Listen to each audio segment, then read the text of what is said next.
तो hello everybody, welcome back to our YouTube channel the creative minds academy.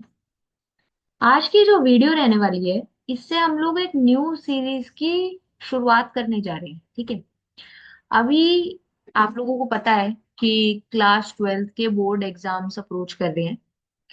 And अगर CBSE board exams के अंदर अच्छा score करना है तो उसके अंदर जितनी ज्यादा इंपॉर्टेंट सिलेबस कंप्लीशन, रिवीजन या टेस्ट देने की होती है, उतनी ज्यादा इम्पोर्टेंस जो होती है वो प्रीवियस ईयर क्वेश्चंस को सॉल्व करने की, उनको एनालाइज करने की, उनको प्रैक्टिस करने की, उनके अंदर कौन से कॉन्सेप्ट्स हैं वो सब कॉन्सेप्ट्स को जानने की, इन सब चीजों की बहुत जरूरत होती है। ठीक है। क्योंकि उससे आपको एक आइडिया मिलता है कि किस तरीके के क्वेश्चंस जो है वो सीबीएसई एग्जाम्स के अंदर पूछता है, कौन से टॉपिक से कौन से क्वेश्चंस आ सकते हैं, किस तरीके के क्वेश्चंस आ सकते हैं, और कौन से टॉपिक से शॉर्ट आंसर टाइप क्वेश्चन आ सकते हैं, कौन से टॉपिक से लॉन्ग आंसर टाइप क्वेश्चंस आ सकते हैं। ठीक है। सो उससे आपको पता चलता है कि कौन से चैप्टर से कौन सा टॉपिक भी स्पेसिफिकली ज्यादा इंपॉर्टेंट है, यानी आपको और ज्यादा पढ़ने की जरूरत है, और कौन सा टॉपिक जो है वो आपको जो है उस पे आपको थोड़ा कम ध्यान देना है।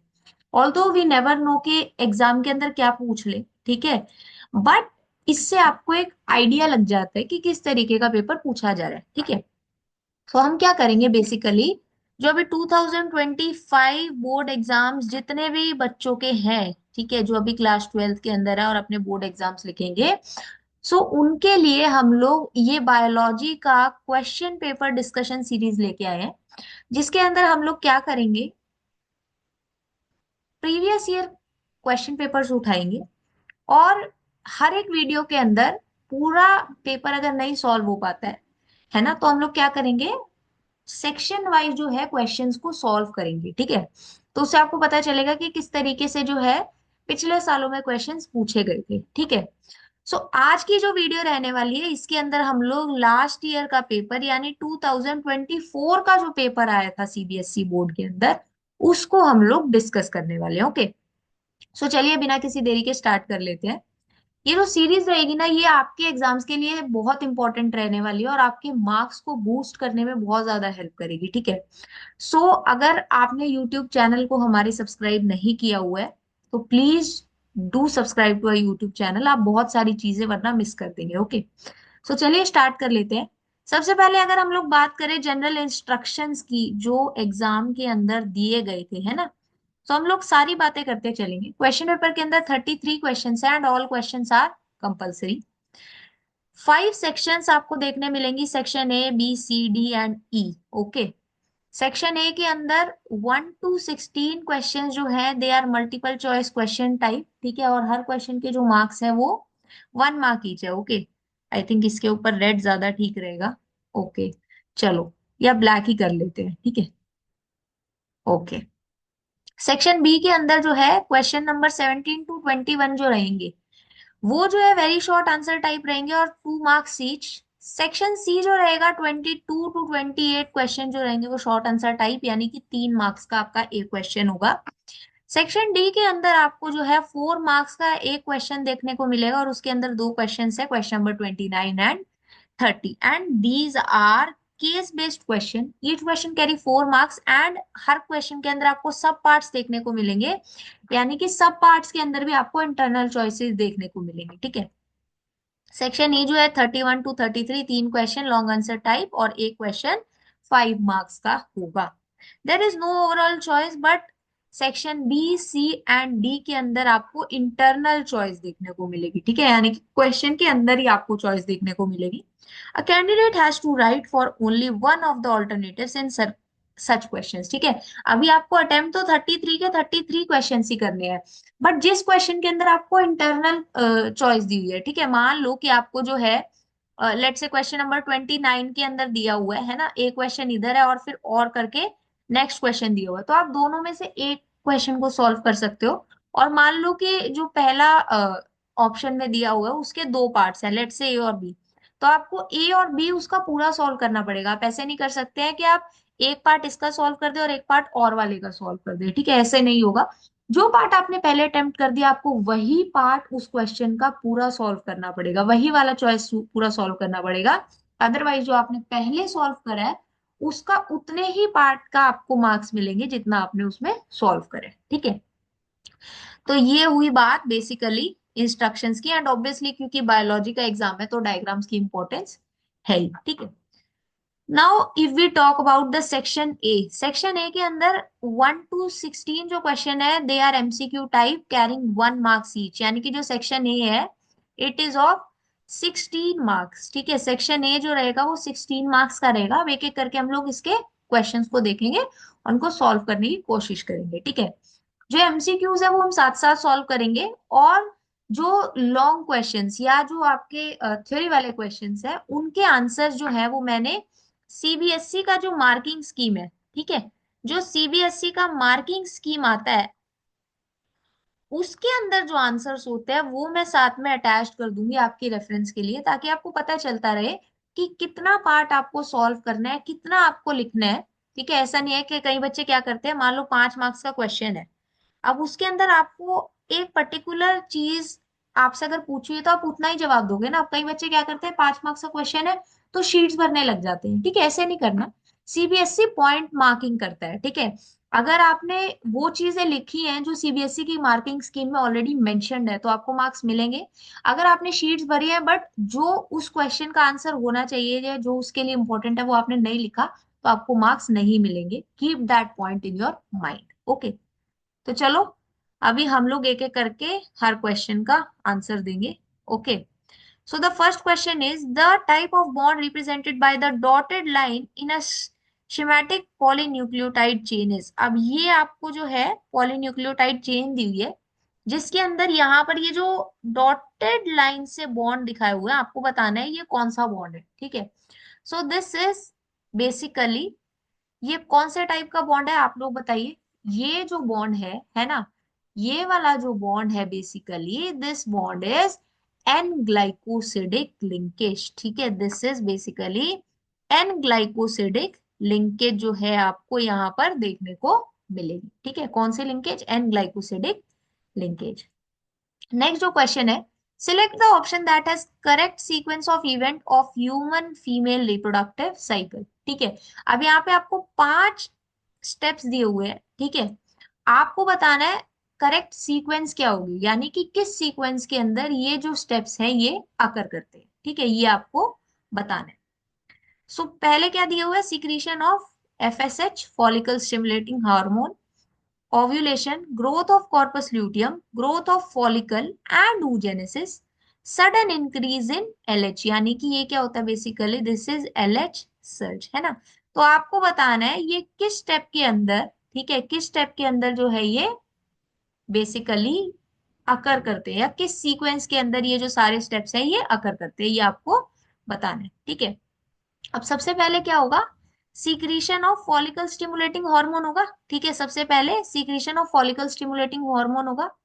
उसके बाद में क्या होगा, उसके बाद में क्या होगा basically growth of follicle and oogenesis आपको देखने को मिलता है। ठीक है, क्या होता है उसके बाद में, growth of follicle and oogenesis देखने को मिलता है।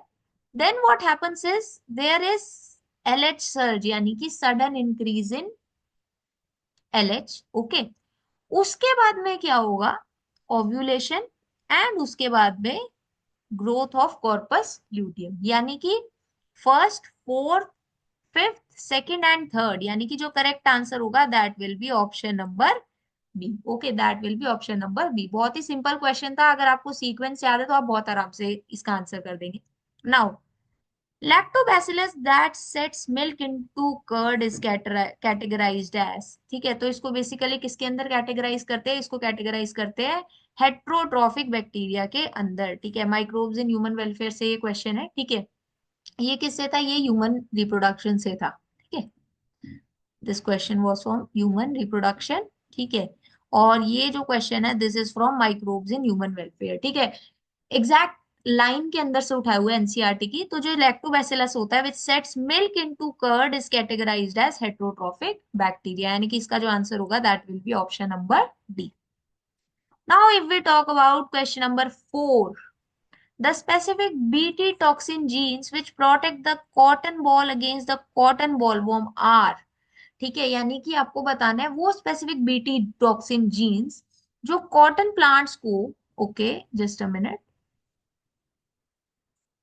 जस्ट अ मिनट, यस, जो कॉटन प्लांट्स को बेसिकली कॉटन बॉलवर्म से बचाती हैं, ठीक है। सो उनका एग्जाम्पल कौन सा होता है, वो कौन से होते हैं basically, those are cry 1 AC and cry 2 AB genes, ठीक है। तो इसका जो आंसर हो जाएगा that will be option number A, ठीक है। तो आप देख लो बहुत ही डायरेक्ट क्वेश्चन पूछे हुए हैं, कोई ज्यादा आपको जो है मेहनत करने की जरूरत नहीं है अगर आपकी बेसिक्स क्लियर है, ठीक है। इसीलिए बोला जाता है कि एनसीईआरटी आपको बहुत अच्छे से क्लियर होनी चाहिए, ठीक है। जिस बच्चे को एनसीईआरटी बहुत अच्छे से क्लियर है उसके लिए क्वेश्चंस बिल्कुल भी मुश्किल नहीं होंगे, ठीक है। Just remember this point, okay, just remember this point. Now if we talk about question number fifth, तो क्वेश्चन नंबर फिफ्थ के अंदर आपको कुछ अमीनो एसिड्स दिए हुए हैं और उनके एमआरएनए कोडॉन्स दिए हुए हैं, ठीक है। अब आपको बताना है select the DNA sequence that would code for the following polypeptide sequence. अब पॉलीपेप्टाइड की सीक्वेंस क्या दी हुई है, एलेनिन, फिर आर्जिनिन, फिर लाइसिन एंड फिर उसके बाद में फिनाइल एलानिन, ठीक है। तो इस सीक्वेंस के अंदर जो है बेसिकली आपको क्या दिया हुआ है ना, इस सीक्वेंस के अंदर आपको पॉलीपेप्टाइड का सीक्वेंस दिया हुआ है और आपको बताना है कि कौन सा डीएनए सीक्वेंस इसके लिए कोड करेगा, ठीक है। So if we talk about alanine, alanine के लिए क्या है, जीसीए, तो इसके लिए क्या हो जाएगा, है ना, इसके लिए क्या हो जाएगा, जी से सी, सी के लिए क्या हो जाएगा, जी, एंड ए के लिए हो जाएगा टी। तो सीजीटी आपको कौन से ऑप्शन में देखने को मिल रहा है, दो ऑप्शंस में देखने को मिल रहा है, तो ये ऑप्शंस तो वैसे ही एलिमिनेट हो गए, ठीक है। अब उसके बाद में क्या है, आर्जिनिन।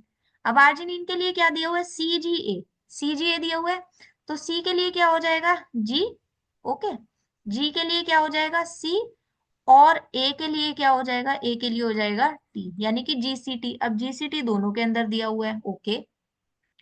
फिर इसके बाद में बात हो रही है लाइसिन के लिए। अब लाइसिन कहाँ पर है, लाइसिन के लिए ए ए जी, तो यहाँ पर क्या हो जाएगा, ए के लिए टी, फिर टी एंड जी सी, ठीक है। तो टी टी सी ये भी ठीक है, तो यानी कि हमको ये लास्ट वाला देखना पड़ेगा फिनाइल एलानिन का, ठीक है। अब फिनाइल एलानिन के लिए अगर बात करें तो क्या दिया हुआ है, यू यू यू, तो अब यू यू यू के लिए क्या होगा, ए एंड ए, ओके। सो इसका जो करेक्ट आंसर होगा that will be option number A, that will be option number A. I hope यहां तक आप लोगों को समझ में आया, ठीक है। अब हम लोग बात करेंगे क्वेश्चन नंबर सिक्स की। In which of the following plants are both male and female flowers born on the same plants and the mode of pollination can be gaetonogamy और xenogamy।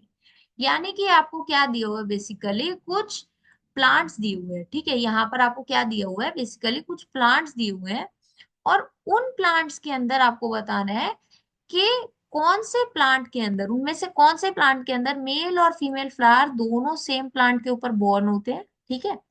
And mode of pollination वहां पर गाइटोनोगैमी भी हो सकता है और xenogamy भी हो सकता है, ठीक है। So first option is papaya, no. The second one is date palm, no. Third one is maize, yes correct, and the fourth one is spinach, ठीक है। तो इसका करेक्ट आंसर क्या हो जाएगा, ऑप्शन नंबर सी, मेज, ओके। अच्छा, ये जो पीडीएफ रहेगा, ठीक है, ये जो बेसिकली पीडीएफ रहेगा इस पावर पॉइंट का, ये आप जो है हमारे टेलीग्राम चैनल जो कि द क्रिएटिव माइंड्स एकेडमी के नाम से, वहां से जाके आप इसको आराम से डाउनलोड कर सकते हैं, okay. Now which of the following transgenic animal is being used to test the safety of polio vaccine? कितना सिंपल क्वेश्चन है ना, कितना सिंपल क्वेश्चन है। डायरेक्ट आंसर्स देखो आपको देखने को मिल रहे हैं, ठीक है, कुछ भी नहीं है। इसका करेक्ट आंसर क्या हो जाएगा, डी, माइस, ओके।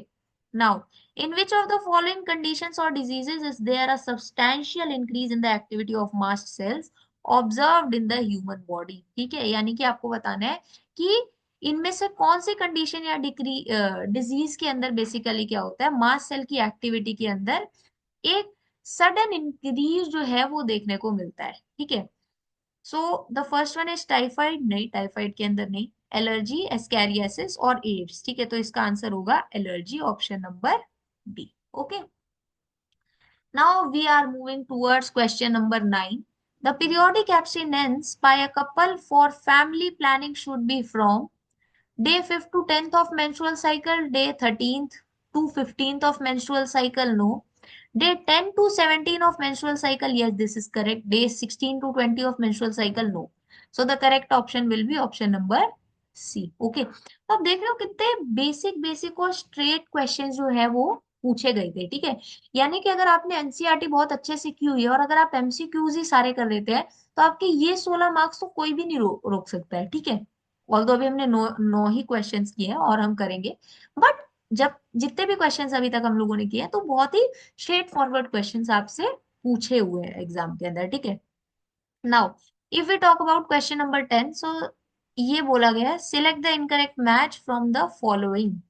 अब इधर आपको क्या दिए हुए, ह्यूमन कैरियोटाइप और इधर दिए हुए कैरेक्टर्स, ठीक है। सो ये बेसिकली आपको कैरियोटाइप्स दिए और यहाँ पर आपको कैरेक्टर्स दिए हुए हैं, आपको बताना है इनमें से कौन सा जो है वो बेसिकली इनकरेक्टली मैच्ड है, ठीक है। ये आपको बेसिकली यहाँ पर बताना है। Now 45 plus X X broad palm with characteristic palm crease, yes ये बिल्कुल ठीक है। 44 plus double XY overall feminine development. No, this is wrong.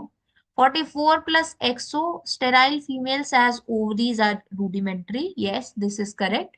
44 plus XY normal male. Yes, that's also correct. तो यानी कि यहाँ पर इनकरेक्ट मैच कौन सा होगा, 44 प्लस एक्स एक्स वाई, ठीक है। So the correct answer will be option number B. Now, using a DNA template, how many new DNA molecules would be generated after 10 cycles of amplification in PCR? अगर 10 cycles बोला तो क्या हो जाएगा, 2 raised to the power 10, और 2 raised to the power 10 का मतलब हो जाएगा 1024 DNA molecules, ठीक है। सीधा सीधा क्वेश्चन और आराम से आप आंसर दे सकते हो। Now, if we talk about question number 12, read the four statements given below and select the option having two correct statements. A lion eating a deer and a sparrow feeding on grains are ecologically similar in being consumers. Okay, क्या बोला हुआ है आपको, just a minute. Yes, okay. हाँ, तो यहाँ पर basically आपको क्या बोला हुआ है, आपको बोला हुआ है आपको ये चारों स्टेटमेंट पढ़नी है और आपको बताने इनमें से कौन सी दो स्टेटमेंट जो है वो करेक्ट है, ठीक है। अब क्या बोला है, a lion eating a deer and a sparrow feeding on grains are ecologically similar in being consumer. तो इसका आंसर क्या, ये जो स्टेटमेंट बोली है बिल्कुल ठीक है, ठीक है। So this statement is correct, ये हमें पता चल गया। आप सबसे पहले ना ऑप्शन एलिमिनेट करने की कोशिश किया कीजिए, ठीक है। जब आप एमसीक्यू कर रहे होते हो then try to eliminate question options, okay. अब फर्स्ट कौन कौन से में आ रहा है, ए में आ रहा है और सी में आ रहा है, यानी इन दोनों में से कोई आंसर होगा और सेकंड या थर्ड में से कोई एक स्टेटमेंट और करेक्ट होगी। सब अगर हम सेकंड को देखें, predator starfish pisaster helps in maintaining species diversity of some invertebrates, yes this is true, okay. फिर भी हम थर्ड को भी देख लेते हैं, predators ultimately lead to extinction of prey species, no this is wrong. So the correct answer will be option number c, यानी कि जो फर्स्ट और सेकंड स्टेटमेंट है they are absolutely correct. I hope यहां तक आप लोगों को समझ में आया। Now we are going to talk about question number 13 to 16, जिसके अंदर आपको असर्शन रीजन टाइप क्वेश्चंस पूछे गए हैं, ठीक है। जिसके अंदर आपको असर्शन रीजन टाइप के जो क्वेश्चंस हैं वो बेसिकली पूछे हुए हैं, ठीक है। सो अगर हम सबसे पहले बात करें, ऑप्शन नंबर ए आप कब टिक करेंगे, जब असर्शन और रीजन दोनों करेक्ट है and reason is the correct explanation for assertion. B कब होगा, both assertion and reason are true but reason जो है that is not the correct explanation of assertion। सी कब टिक करेंगे, when assertion is true reason is false and assertion is false reason is true, ये आप D यहाँ पर टिक करेंगे, ठीक है। सो ना if we talk about the question number 13, तो अगर हम लोग क्वेश्चन नंबर 13 की बात करें तो क्या बोला हुआ है, agrobacterium tumefaciens is a pathogen of several monocot plants, no this statement is wrong। It is able to deliver a piece of DNA known as tDNA to transform normal plant cells into human। हाँ ये ठीक है।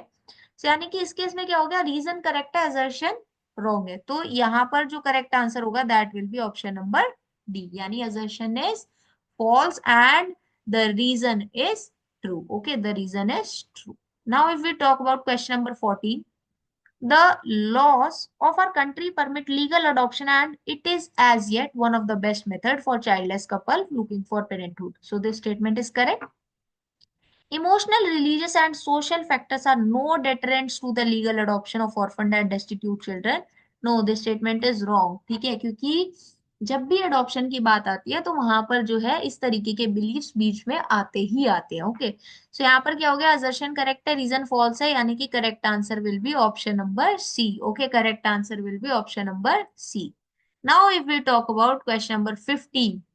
So linked genes do not show dihybrid F2 ratio 9 is to 3 is to 3 is to 1.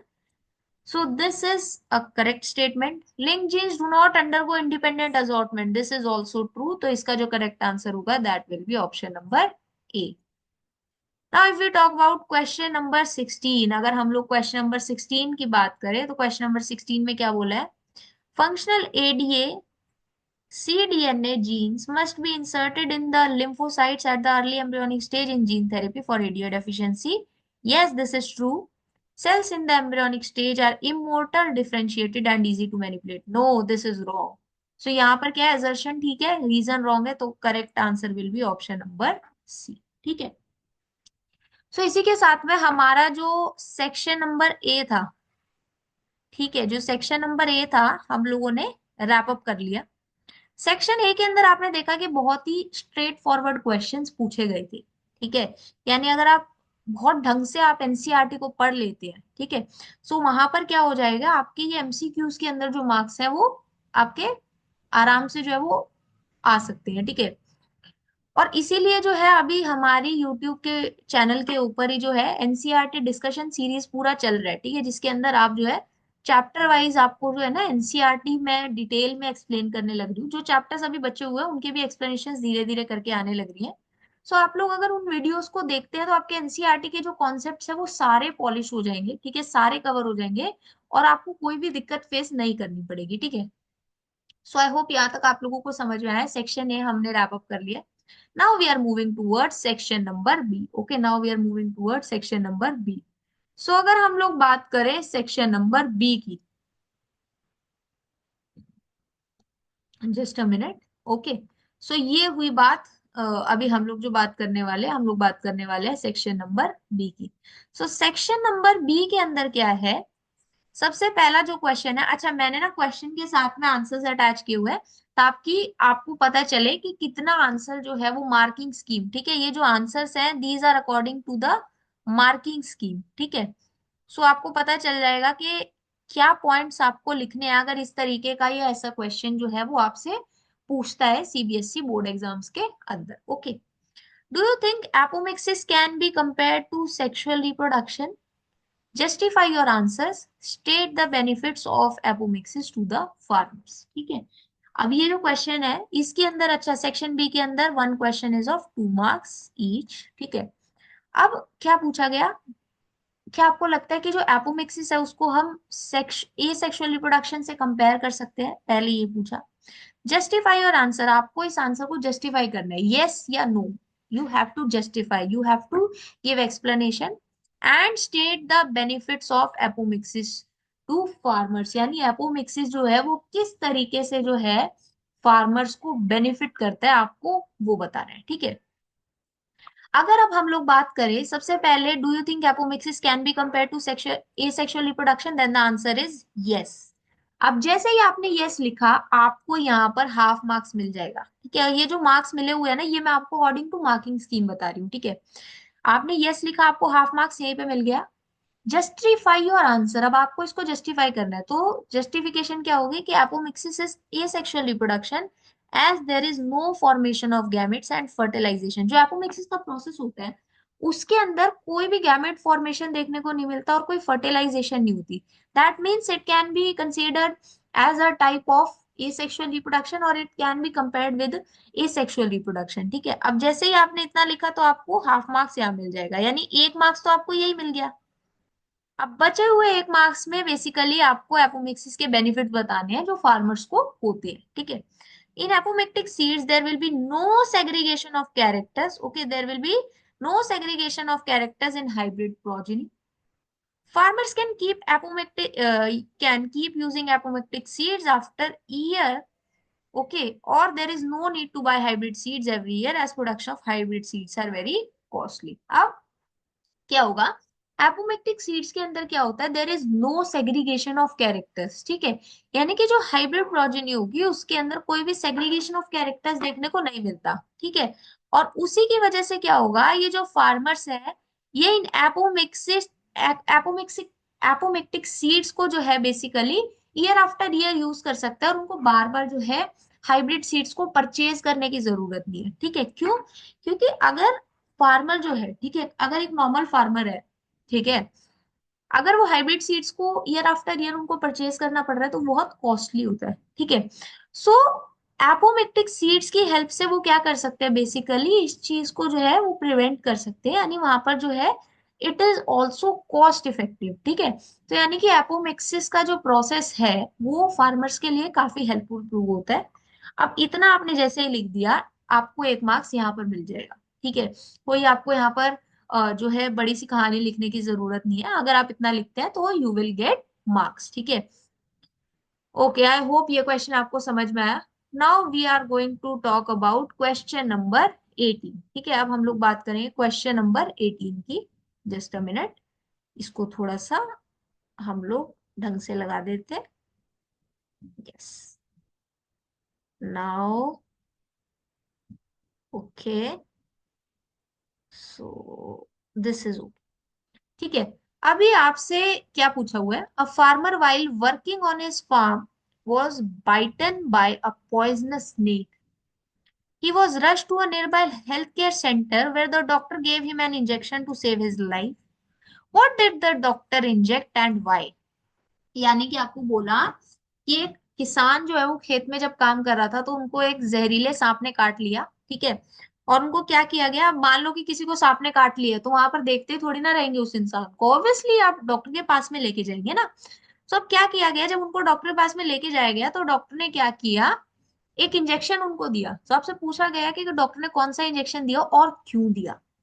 ये आपसे कितने marks में पूछा है, ये आपसे पूछा है, जस्ट अ मिनट, ओके।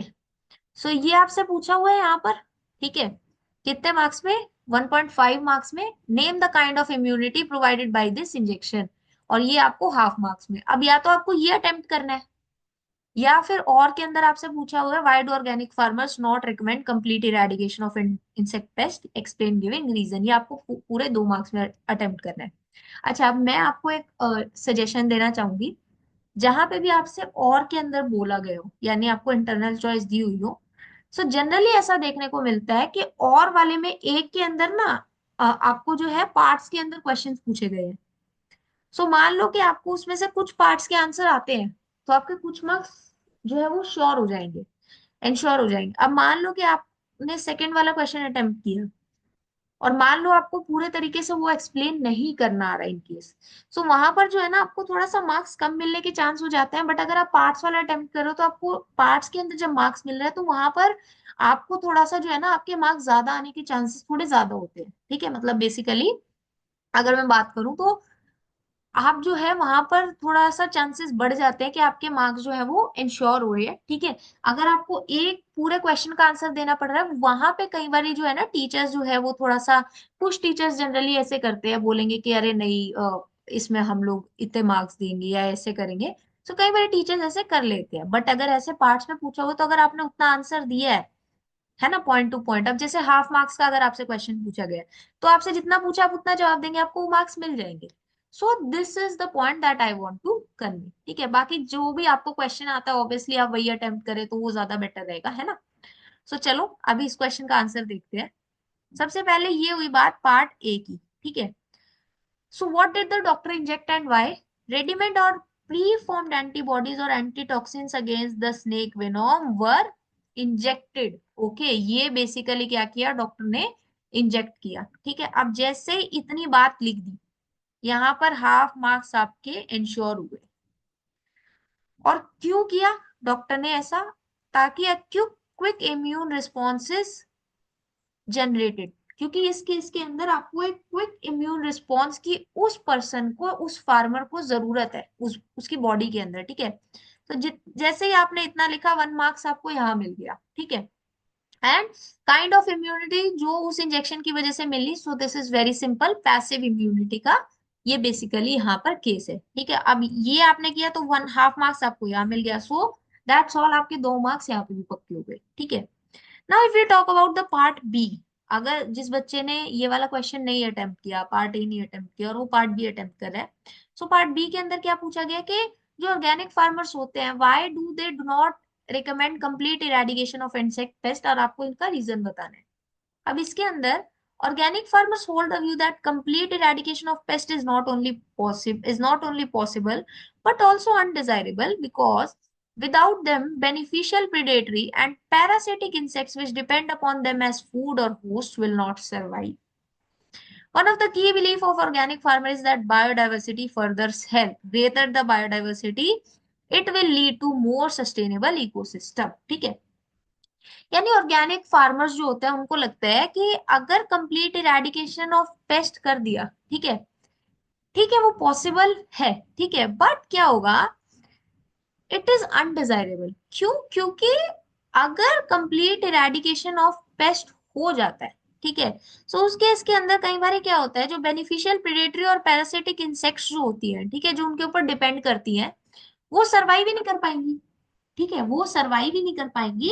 सो वहां पर कहीं ना कहीं थोड़ा सा उस पर्टिकुलर प्लेस के ऊपर थोड़ा सा इकोसिस्टम के अंदर डिस्टरबेंसेस देखने को मिलती है। ठीक है, और इसके अलावा जो फार्मर्स होते हैं उनको लगता है कि बायोडाइवर्सिटी फर्दर्स हेल्थ, यानी कि जितना ज्यादा बायोडाइवर्सिटी होगा उतना ही स्टेबल या उतना ही सस्टेनेबल एक इकोसिस्टम होता है। ठीक है, सो इस वजह से जो ऑर्गेनिक फार्मर्स होते हैं they do not recommend complete eradication of insect paste. Okay, अब इतना आपने लिखा तो आपको 2 मार्क्स पूरे के पूरे मिल जाए। Okay, so this was all about question number 18। Now we are moving towards question number 19।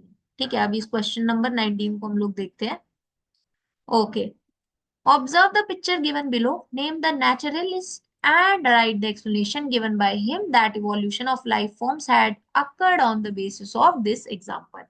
अब देखो, ये आपको ना एक फिगर दिखाई हुई है बहुत प्यारी सी, और आपको बताना है कौन से नेचुरलिस्ट थे, ठीक है, जिन्होंने बेसिकली इस फिगर के बारे में बताया था या इस कॉन्सेप्ट के बारे में बताया था, और क्या एक्सप्लेनेशन उन्होंने दी थी। ठीक है, बेसिकली इस एग्जाम्पल के बेसिस पे कि इवोल्यूशन किस तरीके से हो रही है लाइफ फॉर्म्स की, वो आपको यहाँ पर बेसिकली बताना है। ठीक है, अब ये क्वेश्चन भी कितने मार्क्स का है? 2 मार्क्स का है। ठीक है, अब 2 मार्क्स का ये जो क्वेश्चन है, इसके अंदर क्या हुआ, नेम ऑफ द नेचुरलिस्ट कौन था? लेमार्क। ठीक है, लेमार्क जो थे उन्होंने बेसिकली इस कॉन्सेप्ट को एक्सप्लेन किया था। ठीक है, and he said evolution of life form is driven by the use and disuse of organ, यानी कि एक ऑर्गन जितना ज्यादा यूज होगा वो उतना ज्यादा थोड़ा इवॉल्व होता चला जाता है। ठीक है, और अगर एक ऑर्गन जो है वो बेसिकली यूज नहीं हो रहा है, ठीक है, उतना ज्यादा यूज नहीं हो रहा है, उस तरीके से यूज नहीं हो रहा है, तो बेसिकली उसकी जो है कहीं ना कहीं उसके अंदर मॉडिफिकेशंस आ जाती हैं या चेंजेस बेसिकली देखने को मिलती है। ठीक है, he said giraffes in an attempt to forage leaves on tall trees had to adapt by elongation of their necks। ठीक है, यानी कि उनका छोटी नेक से काम नहीं चल रहा था, एंड अगर उनको जो है बेसिकली जो टॉल ट्रीज थी उनके ऊपर अगर उनको फीड करना था, उनके ऊपर जो लीव्स थी उनके ऊपर अगर उनको फीड करना था, सो दे नीडेड अ लॉन्गर नेक। ठीक है, तो इस वजह से उन्होंने क्या किया, बेसिकली उनकी नेक्स को इलोंगेट किया। ठीक है, उनकी नेक्स को क्या किया, बेसिकली इलोंगेट किया, और जैसे जैसे उनकी नेक इलोंगेट होती चली गई, तो ये जो एक्वायर्ड कैरेक्टर था, अब ये कैरेक्टर उनके पास में इनिशियली नहीं था, उन्होंने एक्वायर किया, किस वजह से? Due to certain basic needs. ठीक है, उनकी जरूरतें थी, खाना उनका जरूरत थी। ठीक है, सो उन चीजों को बेसिकली अपनी नीड्स को पूरा करने के लिए वो कैरेक्टर उन्होंने एक्वायर किया, और ये जो कैरेक्टर ऑफ इलोंगेटेड नेक था, it passed on to succeeding generation and slowly over the years all future generation had long necks। यानी ये जो acquired character था वो further generations के अंदर गया, successive generations के अंदर, और with time क्या हो गया, जितनी भी future generations आई उनके पास में long necks थी। ठीक है, सो जैसे ही आप इस क्वेश्चन को के अंदर ये पर्टिकुलर स्टेप्स लिखेंगे आपको यहाँ पर 2 मार्क्स मिल जाएंगे। ठीक है, यानी कि यहाँ पर बेसिकली 4 पॉइंट्स उन्होंने एक्सप्लेन किए, तो हम मान सकते हैं कि हाफ मार्क्स जो है वो आपको एक पॉइंट लिखने का यहाँ पर मिल रहा है। ठीक है, एक एक चीज आप जब स्टेप वाइज एक्सप्लेन कर रहे हैं तो आपको वहां पर मार्क्स मिल जाएंगे। Okay, now if we talk about question number 20। ठीक है। Now if we talk about question number 20, तो क्वेश्चन नंबर 20 में क्या बोला हुआ है, write the basic steps followed in the assisted reproductive technologies popularly known as ART programs to help childless couples. Why is it known as test tube baby programs? यानी कि एक तो आपको ये बताना है कि जो ART प्रोग्राम होता है उसके अंदर बेसिक स्टेप्स क्या क्या होते हैं, ठीक है, which help the childless couple, ठीक है, सबसे पहले वो आपको बताना है। उसके बाद में आपको जो है ये बताना है कि इनको टेस्ट ट्यूब बेबी प्रोग्राम्स क्यों बोला जाता है। Now what happens is ova from wife or female donor and sperm from husband or male donor are collected, induced to form a zygote under simulated conditions in the laboratory, in vitro conditions, और outside the body भी आप इसको बोलते हो, ठीक है, इसको outside the body भी बोला जाता है, ठीक है। जाइगोट और embryo are transferred into the female body for development, ठीक है। यानी कि असिस्टेड रिप्रोडक्टिव प्रोग्राम्स के अंदर क्या होता है, रिप्रोडक्टिव टेक्नोलॉजी प्रोग्राम के अंदर ओवा जो होता है, ओम जो होता है वाइफ या फीमेल डोनर से, एंड स्पर्म जो होता है हस्बैंड या मेल डोनर से कलेक्ट करके उसको इंड्यूस करवाया जाता है, और वहां पर क्या होता है, जाइगोट फॉर्मेशन होता है, ठीक है। कहां पर होता है, ये होता है इन विट्रो। इन विट्रो का मतलब क्या है, लैब के अंदर होता है, ठीक है, लैब के अंदर होता है, आउटसाइड द बॉडी हो रहा है, ठीक है, सिमुलेटेड कंडीशंस के अंदर, यानी कि वैसी कंडीशंस प्रोवाइड की जाती हैं जैसी कंडीशंस इन विवो होती हैं, ठीक है। अब ये जाइगोट या embryo, depending upon which type of ART program is use और which type of technology is use, ठीक है, so that is transferred into the female body for development, ठीक है। अब इसको टेस्ट ट्यूब बेबी प्रोग्राम क्यों बोलते हैं, टेस्ट ट्यूब बेबी प्रोग्राम इसको इसलिए बोलते हैं because initial process is carried out in the laboratory और in vitro, that's why it is known as, popularly known as test tube baby program, ठीक है। So, यानी कि अगर हम लोग इसको कंसीडर करें तो यहाँ पर ये थोड़ा सा बड़ा क्वेश्चन हो जाता है, and this is a smaller part, ठीक है। सो हाफ 1.5 मार्क्स जो है वो आपको बेसिकली इतना क्वेश्चन अटेम्प्ट करने के मिलेंगे, and half marks is for this step, ठीक है। ये जो मैं मार्किंग्स यहाँ पर लिख रही हूँ ना, ये CBSE की मार्किंग स्कीम के अकॉर्डिंग है, अगर आप चाहें तो CBSE की वेबसाइट पे जो प्रीवियस ईयर क्वेश्चन पेपर्स है वहां पे आप इसको देख भी सकते हैं, ठीक है। Now if we talk about question number 21, ठीक है, क्वेश्चन नंबर 21 जो है आपका, just a minute, okay, now it's okay. Question number 21 क्या है, सेक्शन बी का लास्ट क्वेश्चन है सबसे पहले तो। A specific plant species was introduced into Australia in 1920 and later it became invasive, spreading over millions of hectares of rangeland. Name the plant that was introduced into Australia and mention the reason for its uncontrollable growth. State how its spread was eventually brought under control. अब क्या हुआ, एक specific plant species को Australia के अंदर 1920 में introduce करवाया गया था, बट बाद में क्या हुआ, ये इन्वेजिव बन गई, ठीक है, और इसने क्या किया, वहां पर बहुत सारी लैंड के ऊपर बेसिकली ये स्प्रेड हो गई। सो एक तो आपको बताना है कि ऑस्ट्रेलिया के अंदर वो कौन सा प्लांट था जो इंट्रोड्यूस करवाया गया था, एंड उसके अनकंट्रोलेबल ग्रोथ का रीजन क्या था, ये 1 मार्क्स में आपसे पूछा हुआ है। State how it spread was eventually brought under control, अब वो स्प्रेड तो हो गया बट उसको कंट्रोल किस तरीके से किया गया वो आपको बताना है। So which was the species was prickly pear cactus, या फिर ओपनशिया जो होता है, ठीक है, ओपनशिया जो होता है जिसको प्रिकली पियर कैक्टस भी बोला जाता है, that was introduced in Australia in 1920, और बाद में क्या हुआ था, ये इन्वेजिव बन गई थी, क्यों, क्योंकि वहां पर जो है इसको जब इंट्रोड्यूस करवाया गया, it was an exotic species, वो वहां पर ऑलरेडी ग्रो नहीं कर रही थी, उसको इंट्रोड्यूस करवाया गया था। क्योंकि ये एक्सोटिक स्पीशीज थी और इसका नेचुरल प्रेडेटर वहां पर था ही नहीं, ठीक है, अब जब नेचुरल प्रेडेटर उसका नहीं है, so it had the freedom to grow, और ग्रो की इन्वेजिव बन गई और वो स्प्रेड किए जा रही थी, ठीक है। इसको बेसिकली कंट्रोल में कैसे लाया गया, जब कैक्टस फीडिंग प्रेडेटर जो है उसके नेचुरल हैबिटेट से, यानी कि जहां से वो स्पीशीज को लाया गया था वहीं से उसके नेचुरल हैबिटेट से उसका फीडिंग फीडिंग प्रेडेटर, ठीक है, जो मॉथ था उसका फीडिंग प्रेडेटर, उसको वहां पर इंट्रोड्यूस जब करवाया गया, ठीक है, जो कैक्टस फीडिंग प्रेडेटर वो जो था जब उसको वहां पे इंट्रोड्यूस करवाया गया, तब जाके जो है स्पीशीज को जो है वो कंट्रोल में लाया गया, उसकी जो ग्रोथ है उसको कंट्रोल में लाया गया। ओके, सो इतना आप लिखेंगे, ये जो है 1 मार्क्स का है और ये भी जो है वो 1 मार्क्स का है। अब यहाँ पर तो 1 मार्क्स यही हो गया और यहाँ पर क्या हो गया, हाफ मार्क्स आप इसका बोल सकते हैं and half marks is for this step. Okay, so इस तरीके से जो है हमने दो सेक्शंस जो है अभी देखे। ठीक है, दो सेक्शंस की बात करिए। अब इसमें आपको कितने क्वेश्चंस देखने को मिले, 17, 18, 19, 20 एंड 21, यानी कि 5 क्वेश्चन जो है सेक्शन बी के अंदर थे। यानी ये जो सेक्शन था ये 10 मार्क्स का था। ठीक है, यानी कि अभी तक हम लोगों ने 36 मार्क्स का पेपर आपका डिस्कस कर लिया 2024 का। ठीक है, नेक्स्ट जो पार्ट रहेगा उसके अंदर हम लोग इसके सेक्शन सी से कंटिन्यू करेंगे। ठीक है, देखो मैं चाहूं तो इसको सारे को एक वीडियो के अंदर रैप अप कर सकती हूँ। ठीक है, बट मैं चाहती हूँ कि एक एक कॉन्सेप्ट आपको क्लियर हो अच्छे से, आप जितने भी क्वेश्चंस करें ना वो आप बहुत अच्छे से करें ताकि आपको कोई भी दिक्कत ना हो किसी भी कॉन्सेप्ट के अंदर। फिर भी अगर आपको लगता है कि आपको कोई भी डाउट्स है then please post your doubts in the comment section. जैसे ही ये पूरा डिस्कशन खत्म होगा, ये जो पीडीएफ है आप हमारे Telegram channel the creative minds academy के नाम से जो है वहां से आप हमारे इस पीडीएफ को जो है वो डाउनलोड कर सकते हैं फॉर योर रेफरेंस। आप इसको जो है रिवाइज कर सकते हैं। ठीक है, अगर आपको ये वीडियो अच्छी लगी हो then please like the video, share it with your friends and अगर आपने अभी तक हमारे यूट्यूब चैनल को नहीं सब्सक्राइब किया हुआ है then I am once again saying you are missing on many things. Okay, so please do subscribe to our channel. We will meet you in the next part of this video.